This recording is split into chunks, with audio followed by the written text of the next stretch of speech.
कैसर ने कहा है कि आसिफ जरदारी अरकान को खरीदने की कोशिश कर रहे हैं। आसिफ जरदारी को कहता हूं, जो लोटे थे वो जा चुके हैं। जितने भी हमारे पार्लियामेंटेरियंस हैं वो इमरान खान के सिपाही हैं। आसिफ जरदारी को मायूसी होगी और मुंह की खाना पड़ेगी। प्रोग्राम ऐसे नहीं चलेगा में गुफ्तगू के दौरान असद कैसर ने कहा कि पीपल्स पार्टी के कारकुनों से पूछता हूं, क्या ये भुट्टो की पार्टी है? पीपल्स पार्टी एक कब्जा माफिया और करप्शन का ट्रेडमार्क बन चुकी है। हुकूमत ज़ेद और अना की वजह से इलेक्शन नहीं करवा रही।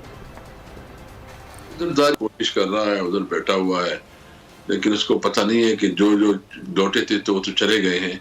अल्हम्दुलिल्लाह इस वक्त जितने भी पार्लियामेंटेरियन है वो इमरान खान सही सिपाही है। इनको मायूसी होगी, इनको जो है ना बहुत बुरी तरह जो है मुंह की खानी पड़ेगी इंशाअल्लाह ताला। तो मैं सिर्फ पीपल पार्टी के वर्कर से पूछता हूँ कि क्या ये पीपल पार्टी की पीपल पार्टी है? क्या ये उसके मंशूर के मुताबिक आगे चल रही है?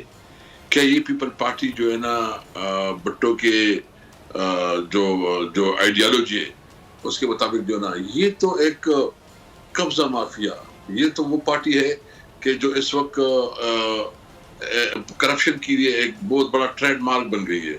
खुदा ना खास्ता मुल्क को वो डिफॉल्ट कर गया या मुल्क को कोई नुकसान हो गया और तो फिर इस किसी के हाथ नहीं रहेगा। मैं इसलिए कहता हूँ कि तमाम जो स्टेक होल्डर्स है